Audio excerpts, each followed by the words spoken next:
안녕하세요. 덕의입니다. 오늘은 논어 하기편 제6장을 이어서 보도록 하겠습니다. 자왈, 제자, 입즉효, 출즉제, 근이신, 범애중이 친인, 행유여력, 즉이학문. 공자께서 말씀하셨습니다. 젊은이들은 집에 들어가면 부모님께 효도하고 집 밖에 나오면 우더른을 공경하며 그 언행을 삼가고 믿음직하게 하며 널리 백성을 사랑하고 어질물 가까이 해야 한다. 이렇게 하고서도 남는 힘이 있으면 글을 배우는 것이다. 자왈, 공자께서 말씀하셨습니다. 제자, 제자는 요즘 스승으로부터 가르침을 받는 사람이란 뜻으로 일반적으로 알고 있지만 여기서는 문맥상 젊은이들로 해석하는 것이 좋겠습니다. 이 제자에 나이 어린 사람이라는 뜻도 있거든요. 그리고 일반적으로 알고 있는 제자들아로 독해하면 공자께서 제자들에게 사람으로서의 기본이 학문보다 먼저라는 어떤 기초, 기본을 강조한 말로 볼 수도 있겠습니다. 입즉효, 입은 들어가다는 뜻인데 어디에 들어가냐? 집에 들어간다. 집이라는 게 생략이 되어 있고요. 그 직자는 뭐뭐 하면이죠. 그래서 집에 들어가면 효도를 해라. 누구한테 하냐? 부모님께 하겠죠. 그래서 집에 들어가면 부모님께 효도해라. 출즉제. 출은 어디겠습니까? 집에서 나오는 거죠. 즉자는 또 뭐뭐 하면이니까 출즉. 집에서 나오면 우더른을 공경해라. 집 밖에 나오면 우더른을 공경해라.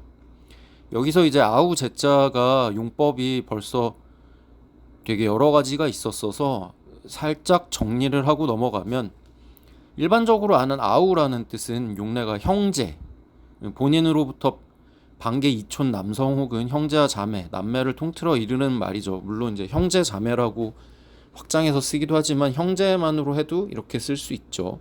이게 우리가 일반적으로 알고 있는 용례고, 그 다음에 하기편 제2장에서 나왔던 공손하다 라는 뜻도 있었죠.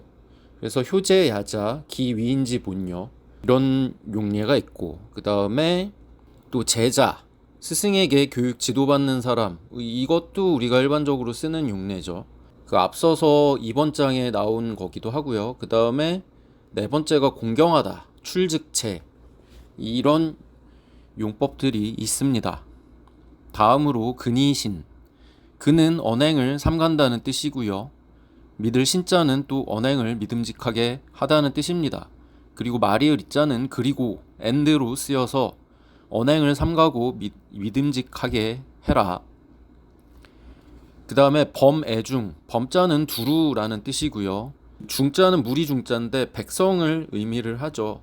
그래서 두루, 무리, 백성을 사랑해라. 그 다음에 친이는 어질물 가까이 한다는 뜻이죠. 그 어짐을 가까이 하라는 말은 어진 마음가짐으로 어진 일을 하고 어진 일을 가까이 사귄다는 뜻으로 이렇게 풀어볼 수 있지 않겠습니까? 그래서 널리 백성을 사랑하고 어질물 가까이 하라, 이런 뜻이 됩니다. 이 행유여력, 행할 행자의 목적어는 앞에 제자부터 범애중이 친인까지 이 전체 문장이 목적어로 걸리게 되겠습니다. 그래서 이런 효도나 공경하거나 뭐 언행을 삼가고 믿음직하게 하고 백성을 사랑하고 뭐 어질물 가까이 하는 이 모든 거를 다 하고도 유여력, 남는 힘이 있다면 직이학문, 글을 배우는 것이다. 그래서 풀어보면 그렇게 하고도 남는 힘이 있다면 글을 배워라가 되겠습니다. 여기서 글이라는 거는 뭐 이때 당시로 보면 옛 성현의 말씀일 텐데요. 요즘으로 치면 문사철, 수학, 물리학 등의 어떤 고전들이 되지 않을까 싶습니다. 이제 다음으로 하기 제7장입니다. 자하왈, 현현역색, 사부모, 능갈기력, 사군, 능치기신, 여붕우교, 언이유신, 수할미학, 오필위지학의. 자하께서 말씀하셨습니다. 현인을 좋아하되 색을 좋아함과 바꾸고 부모님을 섬기되 그 힘을 다하며 임금을 섬기되 그 몸을 내주고 벗과 더불어 사귀되 말한 것에 신의가 있으면 비록 배우지 못하였다고 말하더라도 나는 반드시 그를 배웠다고 할 것이다. 자하왈, 여기서 자하는 공문 10철 중 한 사람의 이름으로 공자께서 문화 제자 중 자유와 더불어 문학에 뛰어나다고 꼽은 사람입니다. 그래서 자하께서 말씀하셨습니다. 현현역색, 이 어질 현자는 앞에 현자가 동사로 쓰이고요. 뒤에 현자는 목적어로 쓰였습니다. 현인을 좋아하다. 이 현인을 좋아함이 역색, 여색과 바꾼다. 그래서 현현역색에서 전체적인 문장에서는 현현이라는 게 주어부를 구성을 하고요. 바꿀 역자가 동사가 되고 색자가 그 전체 문장의 목적어가 되니까 현인을 좋아하는 것과 색을 바꾼다라는 뜻이 됩니다. 그런 정욕과도 바꿀 만큼 현인을 좋아한다는 뜻이 됩니다. 사부모, 능갈기력. 여기서 사부모는 부모님을 섬긴다는 뜻이고요. 능갈기력, 그 힘을 능히 다할 수 있다. 그래서 이어보면 부모님을 섬기되 그 힘을 다한다. 그래서 부모님 섬기기를 있는 힘껏 최선을 다한다는 뜻이 됩니다. 그리고 사군, 능치기신. 사군은 임금을 섬기는 것이죠. 그리고 능치기신, 그 몸을 능히 바칠 수 있다. 이를 치자는 내준다는 뜻도 돼서요. 임금을 섬기되 그 몸을 내준다. 즉 임금님 섬기기를 있는 힘껏 최선을 다한다는 뜻이죠. 뭐 이런 거는 보면 금방 떠오르는 고사가 뭐 몇 가지 있습니다. 고구려 동천왕 시절 미루와 유유의 어떤 고사가 있고요. 또 후백제와의 공산전투에서 고려태조 왕건을 대신해 죽은 신순겸. 이때 뭐 신순겸을 비롯해서 8장수가 죽었다 그래서 공산이 팔공산으로 이름이 바뀌지 않습니까? 그리고 춘추시대에 그 진문공이 아직 중이 공자 시절에 19년 동안 떠돌면서 여러 가지 어려운 일이 많았는데 한 번은 이제 먹을 게 없죠. 근데 내가 고기가 먹고 싶구나 이러니까 자기 넓적다리 살을 베어서 그 고기를 구해왔다고 하면서 바친 계자추라는 사람의 일화도 있죠. 여기서 이제 동천왕 시절 미루 유유 얘기를 한번 볼까요? 이 삼국사기 열전 제5권에 보면은 미루 유유편으로 있어서 일단 삼국사기 열전 제5의 미루의 활약편을 보면 이런 겁니다. 동천왕 20년 위나라 유주자사 광구검이 군사를 일으켜 침략하여 환도성을 함락시켰다. 왕이 도성을 나와 달아나자 장군 왕기가 왕을 추격하였다. 그 왕이 남옥저로 달아나고자 하였는데 중령에 이르자 군사가 흩어져 거의 다 하였다. 오직 동부의 미루만이 홀로 왕의 곁에 있었다.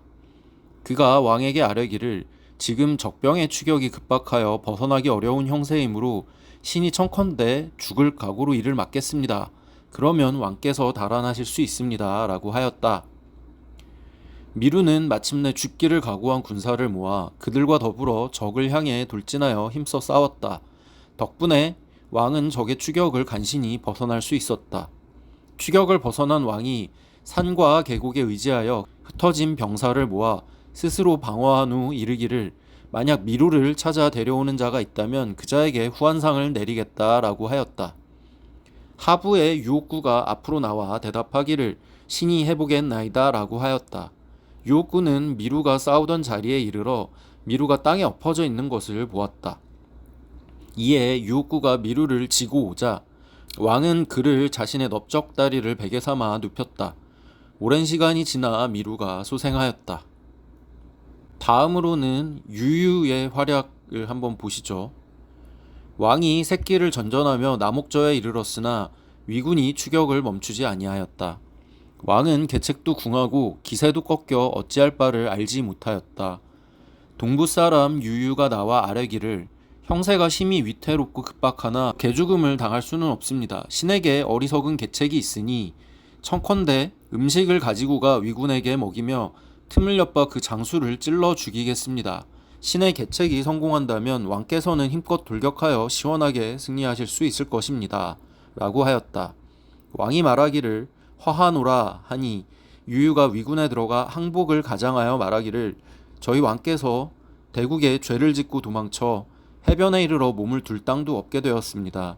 왕께서 장차 이 진영 앞에와 항복을 청하고자 하니 사구에게 죽음을 맡기겠습니다. 우선 소신을 보내어 보잘것없는 공물을 바치니 장군께서 종자들에게 내릴 수 있도록 하라 하셨습니다. 라고 하였다. 위나라 장군은 이를 듣고 그 항복을 받아들이려 하였다. 유유는 칼을 숨긴 식기를 들고 앞으로 나아가 칼을 뽑아 위장의 가슴을 찌르고 함께 죽었다.